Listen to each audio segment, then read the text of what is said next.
ఎప్పుడైతే తలస్నానం చేస్తామో అప్పుడు చెవు ఇన్ఫెక్షన్ రావడం ఆర్ఎల్స్ ఇయర్ బ్లాకేజ్ అవ్వడం.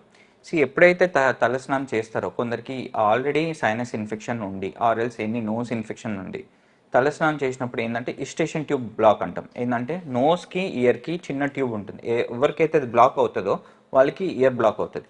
ఆర్ఎల్స్ కొందరికి ఏంటంటే తలస్నానం చేసినప్పుడు డైరెక్ట్గా ఆ వాటర్ అనేది మన ఇయర్ లోపుకి వెళ్ళడం, ఆర్ఎల్స్ ఫంగల్ ఇన్ఫెక్షన్ రావడం, దీంతో పాటు వ్యాక్స్ ఉండడం, ఇవన్నీ కూడా వాళ్ళకి repeated year blockage sensation create చేస్తుంది. ఎవరికైతే అలా వాటర్ వెళ్ళే ఛాన్సెస్ ఉంటాయి ఆర్ఎల్స్ ఫస్ట్ నుంచి కొందరికి ఇయర్ ఇన్ఫెక్షన్స్ ఉంటాయి, వాళ్ళకి ఏంటి అని అంటే తలస్నానం చేయొచ్చు, కానీ ఏంటి అని అంటే కాటన్ కొంచెం ఆయిల్లో అద్దేసి పిండేసి పెట్టుకోవాలి.